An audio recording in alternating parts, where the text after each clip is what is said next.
तर दुसरीकडे अजित पवारांनी शिवरायांचा पुतळा पडल्याप्रकरणी माफी मागितलेली आहे।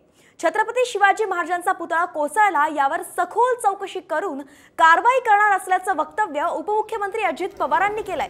दरम्यान छत्रपती शिवाजी महाराज हे सर्वांचे दैवत आहेत। महाराष्ट्रातील 13 कोटी जनतेची मी माफी मागतो असं म्हणत अजित पवारांनी माफी मागितलेली आहे। जे कोणी दोषी असतील, जे कोणी दोषी असतील त्यांच्या चौकशा केल्या जातील। आता पेपरला बातम्या येत आहेत, हे ह्यांनी केलं, ते त्यांनी केलं, ते त्यांनी केलं, ते त्यांनी केलं, ते कुणी केलं, काय केलं, त्याचा सगळा तपास लागला पाहिजे। महाराष्ट्रातल्या 13 कोटी जनतेची माफी मागतो।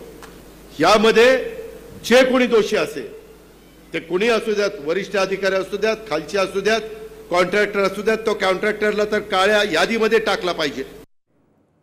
आणि या प्रकरणासंदर्भातच एक मोठी बातमी सध्या येतेय, ती म्हणजे छत्रपती शाहू महाराज राजकोट किल्ल्याला भेट देणार आहेत।